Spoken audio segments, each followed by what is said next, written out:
ಪ್ರವೀಣ್ ಶೆಟ್ಟಿಯವರ ನೇತೃತ್ವದಲ್ಲಿ ನಡೆಯೋದು ಕರ್ನಾಟಕ ಅಂತ ನಾನು ನೋಡ್ತಾ ಇದ್ದೀನಿ. ಅವರು ಇವತ್ತು ಮಾಲೂರಿಗೆ ಆಗಮಿಸಿರೋದು ನಾನು ನಿಮ್ಮೆಲ್ಲರ ಪರವಾಗಿ ನನ್ನ ವೈಯಕ್ತಿಕವಾಗಿ ಅವರಿಗೆ ಸ್ವಾಗತವನ್ನು ಕೂಡ ಬಯಸ್ತಾ ಇದ್ದೇನೆ. ಅದೇ ರೀತಿ ಈ ಕಾರ್ಯಕ್ರಮವನ್ನು ತುಂಬ ಅಚ್ಚುಕಟ್ಟಾಗಿ ಆಯೋಜನೆ ಮಾಡಿ ಈ ಕಾರ್ಯಕ್ರಮದ ಅಧ್ಯಕ್ಷತೆಯನ್ನು ಈ ತಾಲೂಕಿನ ಅಧ್ಯಕ್ಷರು ಆದ ನಮ್ಮ ನಾಣಿ ಅವರು ಕೂಡ ಈ ಕಾರ್ಯಕ್ರಮದಲ್ಲಿ ಎಲ್ಲ ಮುಖಂಡಗಳ ರಕ್ಷಣಾ ವೇದಿಕೆಯ ಹೋರಾಟಗಾರರನ್ನ ವೇದಿಕೆಯಲ್ಲಿ ಕರೆಸಿ ಈ ಕಾರ್ಯಕ್ರಮದ ಆಯೋಜನೆ ಮಾಡಿರೋದು. ಮತ್ತೆ ಇವತ್ತು ಸ್ವತಂತ್ರ ಬಂದಿರ್ಬೋದು,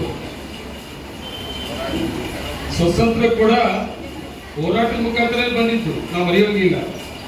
ಅವತ್ತು ಗಾಂಧೀಜಿಯವರು ಒಂದು ತಂಡವನ್ನು ಕಟ್ಕೊಂಡು ಹೋರಾಟವನ್ನು ಮಾಡ್ತಿದ್ರೆ ಇನ್ನು ಬ್ರಿಟಿಷರು ಇದರಲ್ಲೇ ಇರ್ತಾ ಇಲ್ಲ. ನಾವು ಆ ಹೋರಾಟದಿಂದ ಇವತ್ತು ಸ್ವತಂತ್ರ ಬಂತು.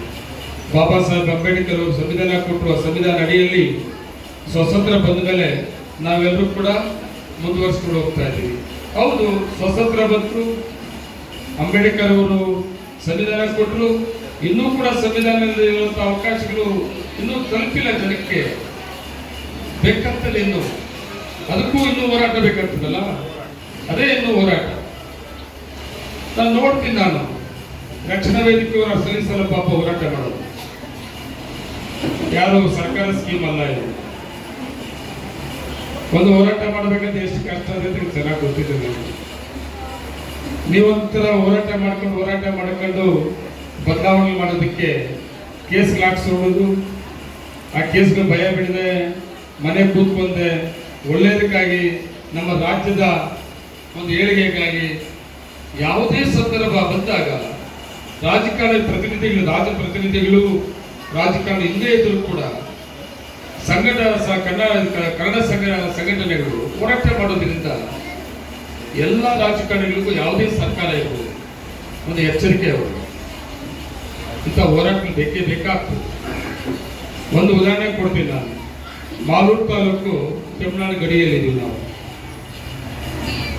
ತಮಿಳುನಾಡು ಗಡಿಯಲ್ಲಿದ್ರೂ ಕೂಡ ಇಲ್ಲಿ ಕನ್ನಡ ತುಂಬಾ ಸ್ಟ್ರಾಂಗ್. ನಾನು ಹುಡುಗರಿಂದ ನೋಡ್ತೀನಿ. ನಾನು ಕಾರಣ ಏನಂದ್ರೆ ಕನ್ನಡ ಇಲ್ಲಿಷ್ಟು ಸ್ಟ್ರಾಂಗ್ ಇರೋದು, ಕನ್ನಡ ಪರ ಸಂಘಟನೆಗಳಿವೆಲ್ಲ ಮಾಲೂರಲ್ಲಿ ತುಂಬಾ ಸ್ಟ್ರಾಂಗ್. ನನ್ನ ಪ್ರಕಾರ ಈ ಜಿಲ್ಲೆಯಲ್ಲೇ ಇಲ್ಲ. ಒಂದ್ ಕಡೆ ಹೋಗಿ ಶ್ರೀನಿವಾಸಪುರಕ್ಕೆ ಕನ್ನಡ ಮರ್ತೋಗ್ಬಿಡ, ತೆಲುಗು ಮಾತು. ಇನ್ನೊಂದು ಕಡೆ ಮುಳಬಾಗಿಲಿಗೆ ಹೋಗಿ ಅಲ್ಲಿ ಕೂಡ ಕನ್ನಡ ಮಾತಾಡಲ್ಲ, ತೆಲುಗು ಮಾತು. ಇನ್ನೊಂದು ಕಡೆ ಕೆಜಪ್ಗೆ ಹೋಗಿ ಅಲ್ಲಿ ತಮಿಳು ಮಾತಾಡ.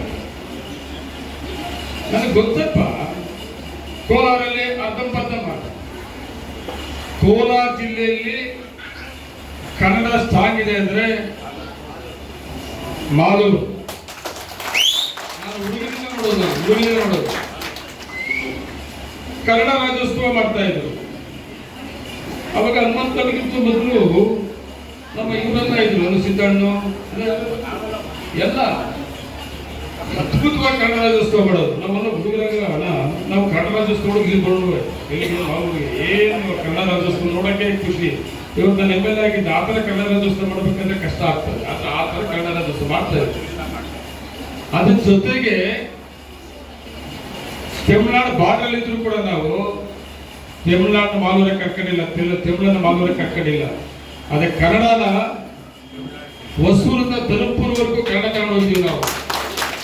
ಬರೀ ತೊಂದರೆ ಇಲ್ಲ, ತಮಿಳುನಾಡವರು ಬಂದು ಇಲ್ಲಿ ಕೆಲಸ ಮಾಡ್ರಿ, ಅದೇ ಕನ್ನಡ ಮಾತಾಡಬೇಕು. ಕಡ್ಡಾಯವಾಗಿ ಮಾಲೂರು ತಾಲೂಕಿಗೆ ಕನ್ನಡ.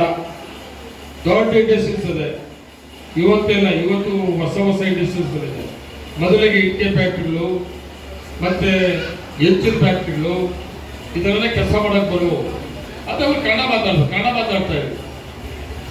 ಇಂಥ ಹೋರಾಟಗಾರರು ನಾವು ನೋಡಿದ್ವಿ. ನಾವು ಹೋರಾಟಗಾರರಿಂದಾನೇ ಇವತ್ತು ಕೂಡ ದಯವಿಟ್ಟು ಹೋರಾಟ ಬೇಡ ಅನ್ಬೇಡ್ರಿ. ಎಷ್ಟೇ ಹೈಸ್ಕೂಲ್ ಇರಲಿ ನಿಮಗೆ, ನೀವು ಹೋರಾಟನೇ ಬಿಟ್ರೆ ಅಂದ್ರೆ ಮುಳುಗೋಯ್ತು ಕತೆ. ನಿಮ್ಮ ಹೋರಾಟಗಳಿಂದ ನಮಗೂ ಬಲೆ ಭಯ.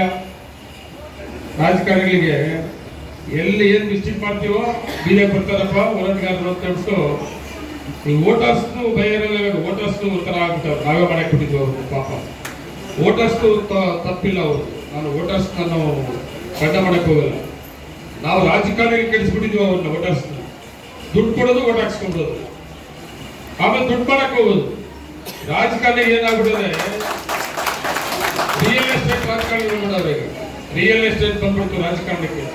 ರಿಯಲ್ ಎಸ್ಟೇಟ್ ರಾಜಕಾರಣ ಬಂದಿದ್ರಿಂದ ಹೋಗ್ಬಿಡ್ತು ನೋಡ್ಕೊಡ್ರಿ. ಅದಕ್ಕೆ ಇನ್ನು ಜಾಸ್ತಿ ಹೋರಾಟ ಬೇಕಿತ್ತು. ರಿಯಲಿ ರಾಜಕಾರಣ ಬಂದ್ರೆ ನಿಮ್ಗೆ ಹೋರಾಟ ಬೇಕಾಗಲ್ಲ.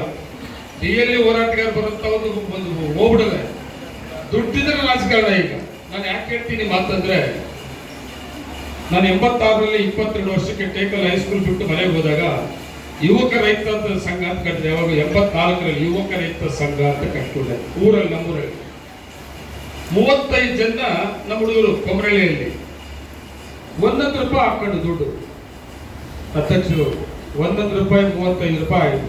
ಆ 35 ರೂಪಾಯಿನ ವಾರ ವಾರ 8 ದಿವಸ ಸಿಟಿ ಮಾಡೋದು. ಬೆಳೆಸ್ಕೊಂಡು 40,000 ರೂಪಾಯಿ ಮಾಡಿಬಿಟ್ಟು ಒಂದು ಯುವಕ ರೈತ ಸಂಘ ಬಿಲ್ಡಿಂಗ್ ಕಟ್ಟಿದ್ವಿ. ಯುವಕ ಕೂಡ ಅದು ಬಹಳ ಚೆನ್ನಾಗಿ ಇಟ್ಕೊಂಡಿದ್ವಿ ನಮ್ಮೂರಲ್ಲಿ. ಯುವಕ ರೈತ ಸಂಘ ಬಿಲ್ಡಿಂಗ್ ಅಲ್ಲಿಂದ ಪ್ರಾರಂಭ ಆಗಿದ್ದು ನೋಡ್ರಿ. ವಾಪಸ್ಸೇ ಬರಲಿಲ್ಲ ನಾನು. ಯುವಕ ರೈತ ಸಂಘ ಪ್ರಾರಂಭ ಆಗಿತ್ತು 86ರಲ್ಲಿ ಮಂಡಲ ಪಂಚಾಯತಿ ಬಂದ್ರೆ, ಮಂಡಲ ಪಂಚಾಯತಿ ನಮ್ಮೂರಾಗ ಏನ್ ಮಾಡ್ತಾರೆ, ಇಲ್ಲಪ್ಪ ಅಂಜೇಗೌಡ ನಿಲ್ಲಿಸ್ಬೇಕು ಅಂತ. ನಾನು ಬೇಡ ಅಂದ್ರು. ಅವಾಗ ನಮ್ಮ ಮನೆಯಲ್ಲಿ ದೊಡ್ಡ ಕುಟುಂಬ ನಮ್ದು, ಬೇರೆ ಹೋಗ್ಬಿಡ್ತೀವಿ, ಡಿವೈಡ್ ಆಗ್ಬಿಡ್ತೀವಿ. ನನ್ ಬೇಡಪ್ಪ ನಾವು ಬೇರೆ ಹೋಗಿದ್ದೀವಿ ಅಂದ್ರೆ ನಮ್ಮ ಹುಡುಗರು ಮತ್ತೆ ಜೊತೆಗೆ ಹಿರಿಯರು ರಾಜಕಾರಣಕ್ಕೆ ತಂದುಬಿಟ್ರು. ಕೊಮರಳ್ಳಿಯಲ್ಲಿ ಪುಣ್ಯಾತ್ಮ 86ರಲ್ಲಿ ವಾಪಸ್ಸೇ ಬರಲಿಲ್ಲ. 86ರಿಂದ ಮಂಡಲ ಪಂಚಾಯತ್, ಗ್ರಾಮ ಪಂಚಾಯತ್, PLA ಬ್ಯಾಂಕ್, ತಾಲೂಕ್ ಪಂಚಾಯತ್, ಜಿಲ್ಲಾ ಪಂಚಾಯತ್, ಮತ್ತೆ ಮಿಲ್ಕಿ 2 ಸಾರಿ ಚೇರ್ಮನ್. ಈಗ ಮಾಲೂರು ತಾಲೂಕು ಇಷ್ಟೆಲ್ಲ ಮಾಡಿ ತಡೆಯಪ್ಪ, ಇನ್ಯಾಕೆ ಕಮ್ಮಿ ಮಾಡಬೇಕು, ನಂಜೇಗೌಡ 2 ಸಾರಿ ಎಮ್ ಎಲ್ ಎ ಮಾಡಬೇಕು. ಇದೆಲ್ಲ ಮಾಡಿ ನಾನು ಹೊಸಕೋಟೆಯವರು, ಬೆಂಗಳೂರವರಲ್ಲ. ಇದೆಲ್ಲ ಮಾಡಿದ್ದು ನನ್ನ ತಾಲೂಕವರು. ನನ್ನ ಮಾಡಿದ್ದು ಹೋರಾಟದಲ್ಲಿ ಬಂದವನಪ್ಪ, ಒಳ್ಳೆಯವನು, ಕಷ್ಟಕ್ಕೆ ಸಿಗ್ತಾನೆ, ಸುಖ ಸಿಗ್ತಾನೆ, ಹೋರಾಟಗಾರ, ನಿಜವಾಗ್ಲೂ ಮಾಲೂರು ತಾಲೂಕು ಏನೇನು ಗೊತ್ತದೆ ಅಂತೇಳಿ ಮಾಡಿದ್ರು. ಏನ್ ಮಾಡುದು ಈಗ? ಬೆಂಗಳೂರಿಂದ ಬಂದ ದುಡ್ಡು ಇಟ್ಕೊಂಡು ಮಾಲೂರಿಗೆ ನಾನು ಆಸ್ತಿ ಮಾರ್ಬೇಕು, ಇಲ್ಲಾಂದ್ರೆ ಬಡ್ಡಿಗೆ ತರಬೇಕು. ದೇವರು ಬಿಟ್ಟೋಗ್ಬಿಡದೆ. ಅದಕ್ಕಾಗಾದ್ರು ನಿಮ್ಮಂತವ್ರು ಹೋರಾಟಗಾರ ಇಲ್ಲ ಅಂದ್ರೆ ರಿಯಲ್ ಎಸ್ಟೇಟ್ ಹೋಗ್ಬಿಡುದು. ಇವಾಗೆ ಇನ್ನೂ ಹೋಗ್ಬಿಡ್ತದೆ. ದಯವಿಟ್ಟು ಹೋಗ್ಬಿಡ್ರಿ. ನಿಜವಾಗ್ಲೂ ರಾಜಕಾರಣ, ಆಮೇಲೆ ನಿಜವಾಗ್ಲೂ ಆಗ್ಬೇಕಾದಂತ ಕೆಲಸಗಳು ಇವೆಲ್ಲಕ್ಕೂ ಕೂಡ ರಿಯಲಿ ಹೋರಾಟಗಾರ ಬೇಕಾಗ್ತದೆ ಅಂತ ನನ್ನ ವೈಯಕ್ತಿಕವಾದ ಅನಿಸಿಕೆ. ಎಷ್ಟೇ ವಿದ್ಯಾವಂತರಾದ್ರೂ ಕೂಡ IAS ಮಾಡ್ಕೊಂಡಿರೋಲ್ಲ ಸತ್ಯಹರಿಶ್ಚಂದ್ರಗಳ, IPS ಮಾಡ್ಕೊಂಡಿರೋ ಸತ್ಯಹರಿಶ್ಚಂದ್ರಗಳ, ಎಲ್ಲ ರಾಜಕಾರಣಿ ಸತ್ಯಹರಿಶ್ಚಂದ್ರ. IAS ಭ್ರಷ್ಟರಾಗ್ಬಿಟ್ಟರು, IPS ಭ್ರಷ್ಟರಾಗ್ಬಿಟ್ಟರು. ಅವ್ರಿಗೂ ಹೋರಾಟಗಾರವರಲ್ಲ, ಅವ್ರಿಗೂ ಹೋರಾಟಗಾರ ಭಯನೇ ಇಲ್ಲ. ಬೆಳಿ ನೋಡೋಣ, ರಾಜಕಾರಣಕ್ಕೂ ಮುಂದೆ ಹೋಗ್ಬಿಡ್ತಾರೆ IAS IPS. ನನ್ನ ಪ್ರಕಾರ 99% ಅವರೇ ಭ್ರಷ್ಟ, 1% ಒಳ್ಳೆಯವರು ಅವ್ರಿಗಿಲ್ಲ. ಏನಪ್ಪ? ಅದಕ್ಕಾಗಿ ಇವತ್ತು ಯಾವುದೇ ರಾಜ್ಯದಲ್ಲಿ ಸರ್ಕಾರ ಇದ್ರು ಕೂಡ ಅವ್ರು ಹೇಳ್ತಾರೆ ಎರಗೋಳು ಹೋರಾಟ, ಎತ್ತಿನೊಳೆ ಹೋರಾಟ, ಮೇಕೆದಾಟು ಹೋರಾಟ ಬೇಕು. ಮೇಕೆದಾಟು ಖ್ಯಾತಿ ತಮಿಳುನಾಡದು, ಮತ್ತೆ ಎರಗೋಳಿಗೆ ಒಂದು ಕಡೆ ಖ್ಯಾತಿ. ಆಮೇಲೆ ಎತ್ತಿನೊಳೆ ನಮ್ಮ ಕುಡಿಯಕ್ಕೆ ನೀರಷ್ಟೇ, ನಮ್ಮ ನೀರದು, ಅದಕ್ಕೂ ಖ್ಯಾತಿಗಳು. ಏನ್ ಮಾಡೋದು ಸರ್ಕಾರ? ಹೋರಾಟನೂ ಬೇಕು ಸರ್ಕಾರಕ್ಕೆ. ಇವತ್ತೆಲ್ಲ ಆಗಿದೆ. ಇವತ್ತು ಎರಗೋಳಿ ಮಾತಾಡ್ತೀವಿ, ಎರಗೋಳು ನೀರು ಬಂದ್ಬಿಡ್ತು ಮಾಲೂರಿಗೆ. ಹೋರಾಟಗಳು, ಸರ್ಕಾರ ಸಹಕಾರಗಳು ಎಲ್ಲ ಸೇರಿದ್ರೆ ಇವತ್ತು ಎರಗೋಳು ಮಾಲೂರು ಟೌನ್ ಬಂದಿದೆ. ಮುಂದಿನ ದಿನಗಳಲ್ಲೂ ಕೂಡ ಅಷ್ಟೇ ನಾವೆಲ್ಲರೂ ಕೂಡ ಹೋರಾಟ ಮತ್ತೆ ರಾಜಕಾರಣಿಗಳೆಲ್ಲ ಒಟ್ಟಿಗೆ ಸೇರಿ ಒಳ್ಳೆ ಕೆಲಸ ಮಾಡೋದಕ್ಕೆ ಏನೇ ಇದು ಕೂಡ ಮೊನ್ನೆ ಒಂದು ಹೋರಾಟ ಮಾಡಿದ್ರು. ನಂಗೆ ಖುಷಿ ಆಯ್ತು. ಏನ್ ಹೋರಾಟ? ತಾಲೂಕು ಆಫೀಸ್ಗಳಲ್ಲಿ ಸ್ವಲ್ಪ ಭ್ರಷ್ಟಾಚಾರ ಇದೆ ಅನ್ನೋದ್ರ ಬಗ್ಗೆ ಹೋರಾಟ ಮಾಡಿದ್ರು. ನನ್ನೇ ಕರೀತಾರೆ ಏನಿಗೆ ಮನವಿ ತಗೊಳ್ಳಕ್ಕೆ. ಸರ್ಕಾರ ನಂದು, ಶಾಸಕ ನಾನು, ನನ್ನ ಅಧಿಕಾರಿಗಳು. ನಾನೇ ಹೋದೆ, ನಾನೇ ಹೋಗಿ ಮನವಿ ತಗೊಂಡು ನಾನು ಹೇಳಿದೆ. ನನಗೆ ಎಲ್ಲೂ ಕೂಡ ಬೇಜಾರಾಗಲ್ಲ. ನೀವು ಏನು ಮನವಿ ಕೊಡ್ತಾ ಇದ್ರೆ ನೀವು ಹೋರಾಟ ಏನಿದು ಎಲ್ಲ ತಾಲೂಕು ಅಧಿಕಾರಿಗಳು ಕರೆಸಿ ಸರ್ವೆ ಮಾಡಿ ಇದನ್ನ ಬದಲಾವಣೆ ಮಾಡ್ಕೊಳ್ಳೋದಕ್ಕೆ ಏನೇನು ಮಾಡ್ಬೇಕು ಮಾಡ್ಕೊಳ್ರಿ, ಇಲ್ಲ ಅಂದ್ರೆ ನಿಮ್ ಗುಳಿಗಾಲ ಇಲ್ಲ ಅಂತ ಹೇಳ್ತೀನಿ ಅಂತ ಕೂಡ ಹೇಳಿದೆ. ಹೌದಾ ಅಧ್ಯಕ್ಷರೇ? ಎಲ್ಲ ಮುಂದಿನ ದಿನಗಳು ಮಾಡ್ಕೊಳ್ಳೋಣ. ಅದ್ರ ಜೊತೆಗೆ ಅಣ್ಣ ಅವರದ್ದು ಒಳ್ಳೆ ಹೋರಾಟಗಳು ನಾನು ನೋಡ್ತೀನಿ. ಅವ್ರ ಮುಂದೆ ಹೊಗಳುವುದಲ್ಲ. ಕೆಲವು ಹೋರಾಟಗಾರರು ಹೇಳ್ತಾರ, ಅವ್ರೆ ರಿಯಲ್ ಹೋರಾಟಗಾರವ್ರೆ, ಕನೆಕ್ಷನ್ ಹೋರಾಟಗಾರವ್ರೆ. ನೀವು ಯಾರೋ ನಿಲ್ಕೋಬಾರ್ದು, ಯಾಕಂದ್ರೆ ಓಪನ್ ಮಾತಾಡೋದು. ನಿಜವಾಗ್ಲೂ ಹೋರಾಟಗಾರವರಲ್ಲ, ಅವರು ತುಂಬಾ ಗೌರವವಾಗಿ ನಾವು ನೋಡ್ಬೇಕು. ಎಲ್ಲರಿಗೂ ಹೋಲಿಕೆ ಮಾಡ್ಕೊಂಡು ನಿಜವಾಗ್ಲೂ ಹೋರಾಟಗಾರರಲ್ಲಿ ನಮ್ಮ ರಾಜ್ಯಾಧ್ಯಕ್ಷರು ಕೂಡ